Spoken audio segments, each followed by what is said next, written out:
이동노동자 쉼터의 이용률이 저조한 것으로 나타났습니다. 당진의 경우 하루 10명도 찾지 않고 있는데 그 이유와 개선 방안을 살펴봤습니다.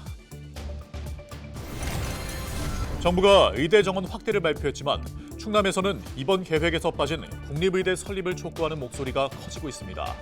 현재 준비 상황과 앞으로 대응 계획들을 이슈앤피플에서 들어봅니다. 시청자 미디어 센터가 예산군에 들어섭니다. 미디어 체험관과 스튜디오 등을 갖춰 오는 2026년 문을 열 예정입니다.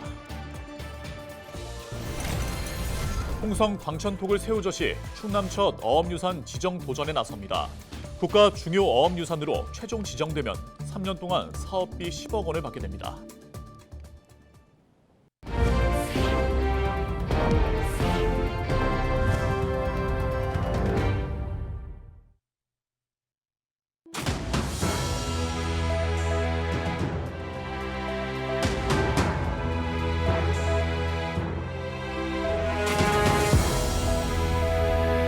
시청자 여러분 안녕하십니까? 헬로티비 충남 뉴스입니다. 배달기사나 대리기사 등 하루 종일 도로를 내달리는 사람들을 우리는 이동노동자라고 합니다. 이들을 위해서 지자체에서는 무인 쉼터를 마련해 운영하고 있는데요. 지난해 취재 결과 이용률이 저조했는데 넉 달이 지난 지금도 이용자 수가 크게 늘지 않은 것으로 나타났습니다. 이미정 기자가 현장에 다시 가봤습니다. 지난해 10월 찾았던 당진 지역 이동노동자 쉼터입니다. 당시 홍보 부족으로 이용률이 저조했는데 넉 달이 지난 지금은 어떨까요? 현장을 다시 찾았습니다. 여전히 이동노동자는 눈에 띄지 않습니다. 핫팩과 장갑을 무료로 사용할 수 있고 충전기와 제빙기까지 마련돼 있습니다. 하지만 이곳을 찾는 사람은 하루 평균 8명. 이용자 수가 10명 안팎이던 지난해와 별반 다르지 않습니다. 지난해 쉼터 이용률이 저조했던 이유는 홍보 부족이었는데 넉 달이 지난 지금도 이동 노동자들은 쉼터 존재를 모른다고 말합니다. 아마 모르는 기사가 거의 대부분 한 90% 이상 되지 않을까. 저거 있는지도 저도 몰랐으니까. 배달 건수별로 수익을 내는 일 특성상 쉼터 위치도 중요한데 접근성도 크게 떨어집니다. 아무래도 좀 후미진 곳에 있고 그리고 좀 외진 곳에 있다 보니까 기사들이 좀 가기가 수월하지가 않아서.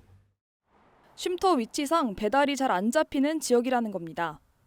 충남 지역 이동 노동자 무인 쉼터는 4곳. 그중 당진 지역 쉼터의 이용자 수가 가장 저조합니다. 그 이유는 바로 접근성 때문입니다.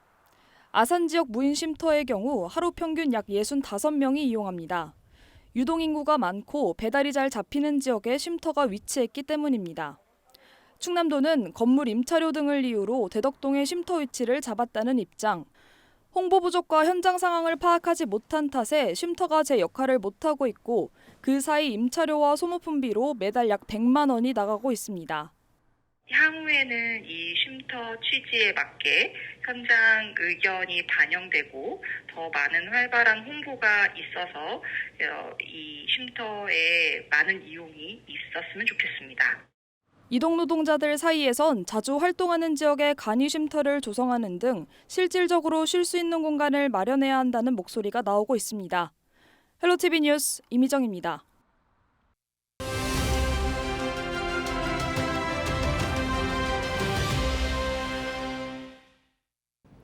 정부가 내년도 대입부터는 의대 정원을 2,000명 늘리겠다고 발표했죠. 하지만 이번 계획에서 충남 지역의 수건인 국립의대 설립 내용이 빠졌습니다. 충남도는 어떻게 대응하고 있을까요? 김홍집 충남도 보건정책과장 연결되어 있습니다. 네, 먼저 충남의 국립의대가 설립돼야 하는 이유부터 설명해 주시죠. 인구 1000명당 활동 의사 수가 충남은 1.5명으로 전국 최저 수준이며 특히 충남 서남부권은 대부분이 응급의료 취약지로서 도민들이 수도권 등 타 지역으로 원정 치료를 다니는 등 불편함이 매우 큰 실정입니다. 충남은 거점 국립대 병원도 없어서 지역 의료 불균형이 심각하고 의료 사각 지역이 많은 실정인데 충남 지역 대학의 의대 졸업생 중 지역 내 취업률은 32.1%이고 타 지역 취업률은 59.4%로 의사의 유출이 심각한 것이 현실입니다. 정부는 지난 6일 의대 정원 확대를 발표하였지만 증원된 인력이 지역 의료 여건 개선으로 이어지려면 지역 국립대 설립이 절실한데 근본 계획에는 구체적으로 명시되지 않아 매우 안타깝습니다.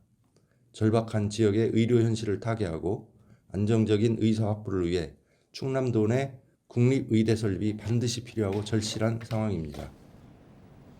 네, 충남에서는 국립의대가 설치될 곳으로 공주대 예산 캠퍼스가 꼽히고 있는데요. 도에서는 어떻게 준비하고 있습니까? 그동안 충남도에서는 국립대 의대 유치 전담팀을 신설하여 정부와 국회 대상으로 국립의대 설립을 건의하고 있으며 작년 11월에는 도와 공주대 예산군과 함께 공주대 의대 유치 대응 TF를 구성하여 대응하고 있습니다. 지난 12월에는 충남 지역 의대 정원 확대 및 국립의대 설립 범도민 추진의결의 출범식을 개최하였고 올 1월에는 지역 의료 발전을 위한 국립의대 설립 건의문을 대통령실과 보건복지부에 제출하는 등 열악한 지방 의료가 재건되도록 국립의대 설립 필요성을 지속적으로 정부에 건의하고 있습니다. 또한 의대 졸업생들이 지역에 머물며 지역 공공의료기관에 근무할 수 있도록 제도적 여건을 만들어줘야 하고 의사가 많이 배출되어도 지역에 머물지 않고 수도권으로 가게 된다면 열악한 지역 의료 여건은 바뀌지 않습니다. 우리 지역의 의료 인력이 우리 지역에 머물 수 있도록 국립의대 신설 및 지역 의사제 도입을 정부에 지속적으로 건의하고 있습니다. 네, 앞으로 국립의대 설립을 위한 활동 계획은 어떻게 될까요? 앞으로 충남도에서는 정부의 의대 정원 확대 정책에 대통령 지역 공약인 국립의대 설립 및 국립대병원 설립이 반드시 반영될 수 있도록 정부와 국회를 설득하고 범도민 추진위원회와 국립의대 유치 대응 TF를 운영하는 등 총력 대응할 계획입니다. 네, 여기까지 듣겠습니다. 충남은 국립의대 신설이 절실한 상황이죠. 김홍집 보건정책과장과 이야기 나눴습니다.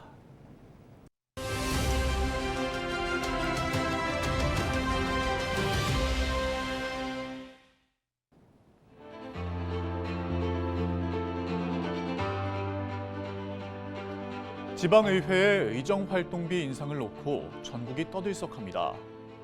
올해 법 개정으로 인해 광역의회는 기존 월 150만 원에서 200만 원으로, 기초의회는 월 110만 원에서 150만 원으로 상한액이 올랐는데요.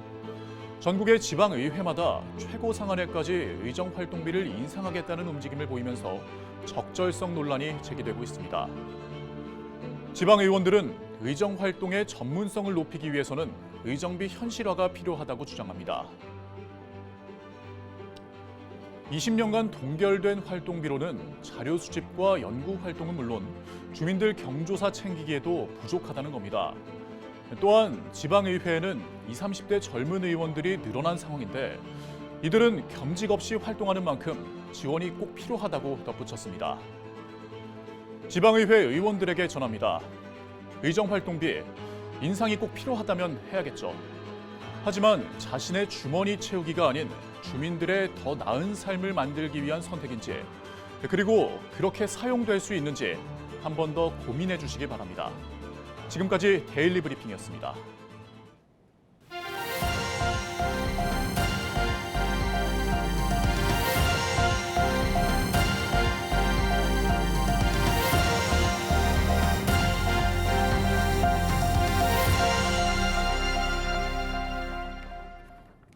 예산군의 시청자 미디어 센터가 조성됩니다. 충남도는 방송통신위원회에서 주관하는 시청자 미디어 센터 건립사업 공모에 선정됐다고 밝혔습니다. 센터는 예산군 예산읍에 8층 규모로 조성되며 미디어 체험관과 스튜디오, 녹음실과 1인 미디어 제작실 등이 들어섭니다. 충남도와 예산군은 약 120억 원을 투입해 오는 2026년 12월에 센터를 완공할 계획입니다. 미디어 센터에선 도민 대상 미디어 교육 수강과 방송 콘텐츠 제작 등을 할 수 있습니다. 충남도가 홍성 광천 토굴새우젓의 도내 첫 국가 중요 어업유산 목록 지정을 위해 나섭니다. 충남도는 지난달 광천 토굴새우젓이 해양수산부의 국가 중요 어업유산 신규 지정 1차 서류 평가를 통과했다고 15일 밝혔습니다. 이번 사업은 오랜 시간에 걸쳐 형성된 고유의 유무형 어업자원을 보존하기 위해 지난 2015년부터 운영되고 있습니다.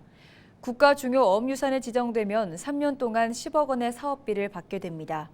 충남도는 오는 6월까지 해수부의 1차 평가 결과 보완 사항을 반영하고 6월 예정된 현장 평가 준비에 돌입할 예정입니다.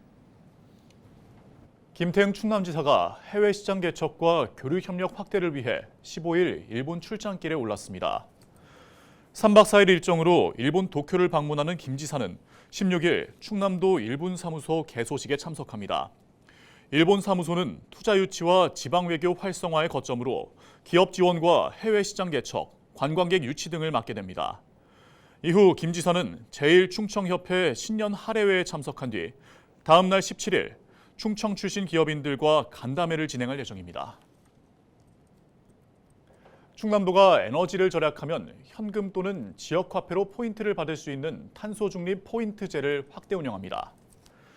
도는 올해 예산 7억 2천만 원을 확보해 지난해보다 더 많은 도민들에게 혜택을 제공하겠다고 밝혔습니다. 탄소중립 포인트제는 가정이나 상업시설에서 사용하는 에너지 사용량을 과거 대비 5% 이상 감축 시 포인트를 제공하는 것으로 개인은 최대 10만 원, 상업시설은 40만 원까지 현금 또는 지역화폐로 받을 수 있습니다. 충남도가 올해 신재생에너지 보급 사업에 456억 원을 투입합니다. 충남도는 올해 국비사업 4개와 도 자체 사업 3개를 추진한다고 밝혔습니다. 충남도는 올해 국비사업으로 공동주택과 마을회관, 지자체 소유 건물 등의 태양광 등 재생에너지 설비를 설치할 계획입니다.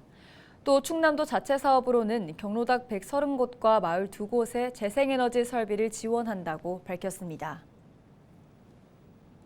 홍성군이 수소 전기자동차 구매 보조금을 지원합니다. 홍성군은 15대에 한해 한 대당 보조금 3,250만 원을 지원할 계획이라고 밝혔습니다.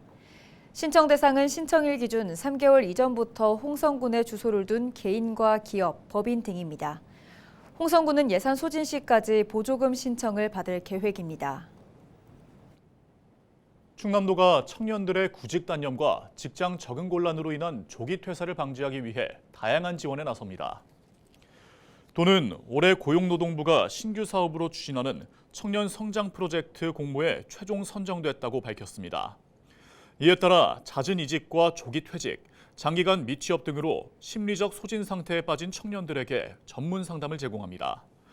또한 경력 설계와 진로 탐색 등 맞춤형 교육 과정을 통해 취업을 지원하고 사회생활 초반인 청년들에게는 직무 상담과 직장 내 의사소통 기술 교육 등을 실시할 예정입니다. 지난해 호응을 얻었던 태안 반려동물 동반 투어가 이달 말부터 다음 달 중순까지 진행됩니다. 이번 프로그램은 반려동물과 버스를 타고 태안에 도착해 해넘이와 비축제를 감상하고 향토 음식을 즐긴 뒤 당일 복귀할 수 있도록 구성됐습니다. 기존에 수도권으로 한정됐던 출발지는 대전과 대구, 광주, 부산 등으로 확대됐으며 반려견 전문 여행 가이드가 10명당 1명씩 배치됩니다. 태안은 지난해 반려동물 친화 관광 도시로 선정됐으며 앞으로 동반 캠핑 축제 등 다양한 프로그램을 마련할 계획입니다. 충남 지역 화재 발생 건수가 최근 5년간 감소세를 보이는 것으로 나타났습니다. 충남 소방본부의 자료를 보면 지난 2019년부터 5년 동안 2022년을 제외하고 매해 화재 발생 건수가 감소했습니다. 지난해 충남 지역에서 발생한 화재는 1,900여 건으로 화재 원인은 부주의가 34%로 가장 많았습니다. 계절별로는 봄철인 3월부터 5월까지 전체 화재의 30%가 집중됐습니다. 소방본부는 화재 예방을 위해 화재 감지기 등 주택용 소방시설 보급과 홍보 활동 등을 추진할 계획입니다.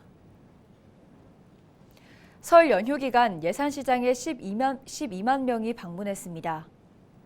설 연휴 방문객을 포함해 올해 예산시장에 방문한 관광객은 52만 명이며 지난해부터 올해까지 예산시장에 방문한 누적 방문객은 모두 350만 명입니다.